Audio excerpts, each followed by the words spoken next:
حضرت فضالہ رضی اللہ تعالیٰ عنہ کہتے ہیں کہ میں بڑا دلدادہ تھا عورتوں کا، اور میرا ماحول یہ تھا کہ میں قتل بھی کر لیتا تھا، معاذ اللہ چوری بھی کر لیتا تھا، اور رات میری طبیعت تھی معاذ اللہ نہیں سے نہیں عورت کے پاس جانا۔ کہتے ہیں ابو جہل نے اعلان کیا کہ جو نبی پاک علیہ السلام کا سر اقدس معاذ اللہ کاٹ کے لائے گا نقل کفر کفر نہ باشد، 100 سرخ اونٹ انعام ملے گا۔ تو میں نے ارادہ کر لیا کہ میں بہت سارا انعام حاصل کروں گا۔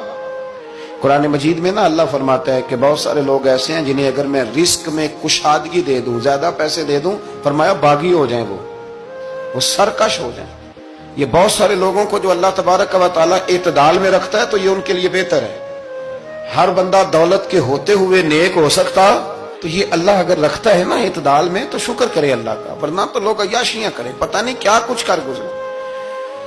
تو حضرت فضالہ کہتے ہیں کہ میں نے خنجر تیار کیا اور میں نے بغل میں اس کو چھپایا، اوپر میں نے چادر اوڑھ لی۔ اب مجھے پتا تھا ظہر کی نماز کے بعد نبی پاک صلی اللہ علیہ وسلم طواف کعبہ کے لیے بیت اللہ شریف کے طواف کے لیے جاتے ہیں۔ کہتے میں بھی اس طرف بڑھا، رستے میں نا وہ خاتون جس کے گھر میں نے رات آنا تھا، میں نے دروازے پہ دستک دی، میں نے کہا کہ تیار رہنا، آج میں بڑے پیسے لے کے آؤں گا۔ اسے میں نے یہ کہا اور پھر میں چلا گیا بیت اللہ شریف کا طواف کرنے۔ کہتے ہیں اللہ کے محبوب بھی طواف کر رہے تھے تو میں نے بھی طواف شروع کر دیا۔ ارادہ یہ تھا کہ جہاں نبی پاک علیہ السلام میرے قریب سے گزریں گے تو موقع پا کر میں حضور کے جسم اقدس پر خنجر کھونپ دوں گا اور معاذ اللہ شہید کر دوں گا۔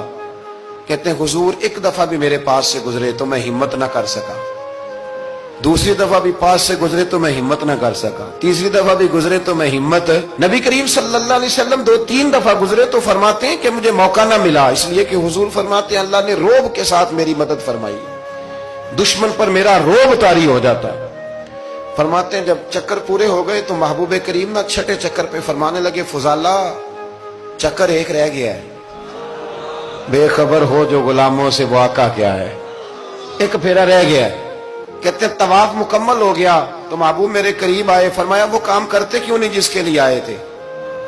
میں نے عرض کی یا رسول اللہ کون سا کام، کیسا کام؟ اندر تو چور تھا نا، بانج فقیروں کسے نہیں ماریا، اے ہوئی چور اندر دا، اندر چور تھا نا۔ کہتے ہیں حضور نے مجھے کندھے سے پکڑ کے ہلایا، فرمایا کرتے کیوں نہیں؟ جب حضور نے ہلایا تو وہ خنجر بھی پیروں میں گرا اور میں بھی رسول اللہ کے پیروں میں گر گیا۔ میں نے کہا حضور مجھے کلمہ پڑھا دیں۔ کہتے ہیں حضور نے پہلے میرے دل پہ دست مبارک پھیرا، پھر میرے نبی نے مجھے کلمہ پڑھا دیا۔ اب نا مرید ہونے والا کہتا ہے کہ جی آہستہ آہستہ میں ٹھیک ہو جاؤں گا۔ اب وہ آہستہ آہستہ کا کیا ترجمہ ہے یہ بالکل سمجھ نہیں آتی۔ بھئی کسی بندے سے 5 لاکھ روپیہ لینا ہے تو اس سے وہ کہتا ہے جی میں آہستہ آہستہ دوں گا، 500 روپیہ دے دیا کروں گا روز کا، تو کہتے ہیں میری رقم خراب ہوتی ہے، پورے دو۔ اور نیکی کی بات جب آتی ہے تو کہتے ہیں حضرت صاحب دین اتنا سخت نہیں ہے، میں آہستہ آہستہ ٹھیک ہو جاؤں گا۔ اب میں مغرب عشاء پڑھنی شروع کر دیا میں نے، اب میں تسبیح لے لی ہے، کل میں نے بھی آہستہ آہستہ میں ٹھیک ہو جاؤں۔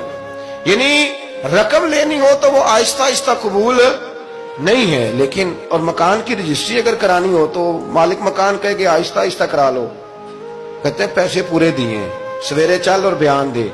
یہ کیا بات ہوئی؟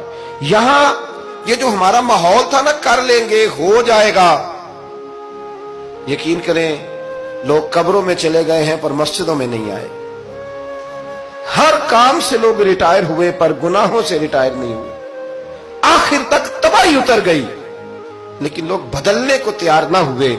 حضرت فضالہ کہتے ہیں ابھی میں نے کلمہ پڑھا، ابھی میں واپس آیا، رستے میں وہ بی بی کھڑی تھی، کہتے ہیں میں وہ شخص تھا کہ عورتیں مرتی تھی میرے اوپر اور کسی کی جرت تھی کہ وہ آئیں بائیں شائیں کرے، لیکن فرماتے ہیں میں بی بی کے پاس سے گزر گیا،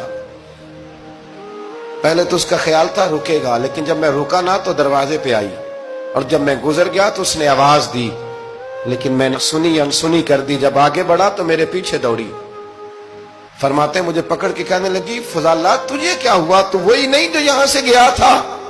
اب فرماتے ہیں میں کبھی نہیں رویا تھا، میں کبھی نہیں رویا تھا، اور جب کہا نا تو وہی نہیں، کہتے میں نے سر اٹھایا تو میری آنکھوں میں آنسو تھے، میں نے کہا میں جو گیا تھا وہ نہیں ہوں، اب تو میں محمد عربی کا غلام بن گیا۔